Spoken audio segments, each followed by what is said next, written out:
Okay, so we're getting back to our big kahuna of the circuit, and we've just analyzed it in a couple of parts. If you recall from the video before, this looks like something. What does this look like? You can pause and think or look back. If you're coming back, or you didn't pause, you may realize that this is an AND gate that we just looked at. All right. And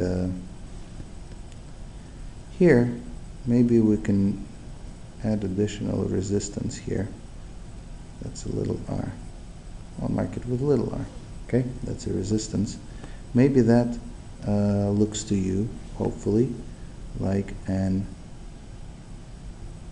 inverter. And what's this new diode doing here? Well, let me try to highlight it. Not letting me do it either. Okay, there's also a diode in the middle, which you may see. I bet if I go all the way from here, this diode in the middle, I can catch that. All right, so what's that all doing? All right, well, okay, so it's an AND followed by an inverter, which implements a logical NOT. Okay, so AND followed by NOT, and that's altogether an AND gate. Okay, but really to understand the diode, we need to look at things a little bit deeper, especially this resistor is here. Oh, we essentially just did that, but you can kind of follow through here. So let's fill in this anyway. 0, 0, 1, 1, 0, 1, 0, 1 here. Okay, so if A is 0 and B is 0, then both of these diodes will be turned on. There will be current flowing through the diodes, and the voltage at this point is just going to be the turn-on voltage of the diode if we applied 0, indeed optimal 0 of 0 volts at A and B. So this would be 0.7 volts here. So the base really is off, okay, off. And then the output is, since it's an inverter, when the base is off, there is no current flowing here. The output is just connected to VCC, right? No current here. So the no voltage drop across the resistor, and we're just connected to VCC, so the output is high. Okay? But what happens when you turn on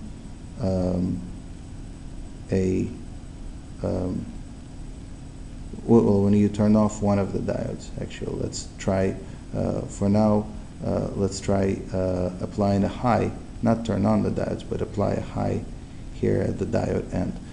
Then, if this is 5 volts, there is going to be no voltage drop across this lower diode, and then this will just behave as an open circuit.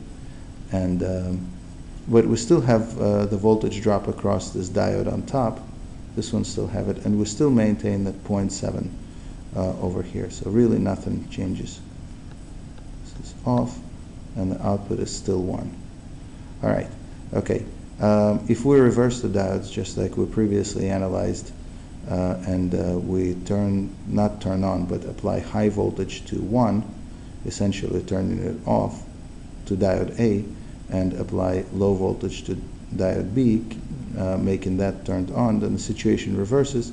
Would have open circuit on top, but would have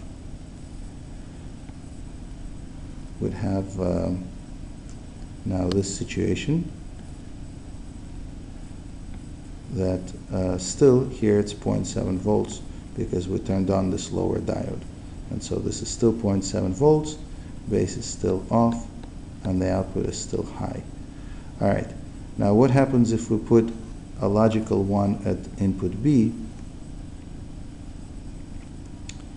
If we put a logical 1 at input B, then we're going to turn off the slower diode, okay, and now no current is flowing through either of these two diodes. No current is flowing. So therefore the base is pulled high to VCC. There is no current, there is no voltage drop. It's an open circuit across the diodes. So we're connecting the base kind of to VCC, right? And this is looks like a 5-volt input into the inverter. So the input is on here at 5 volts. And let's see, is it enough to turn on the transistor? There's going to be a point, if the transistor and the diodes are all turned on, there's going to be a 0.7 drop here, 0.7 drop here, and another 0.7 drop across the base emitter junction. Oh, it's not letting me write that. Oh, okay, it crashed. I'll see you guys very soon, but this output should be 0, but I'll restart PowerPoint and I'll restart PowerPoint and come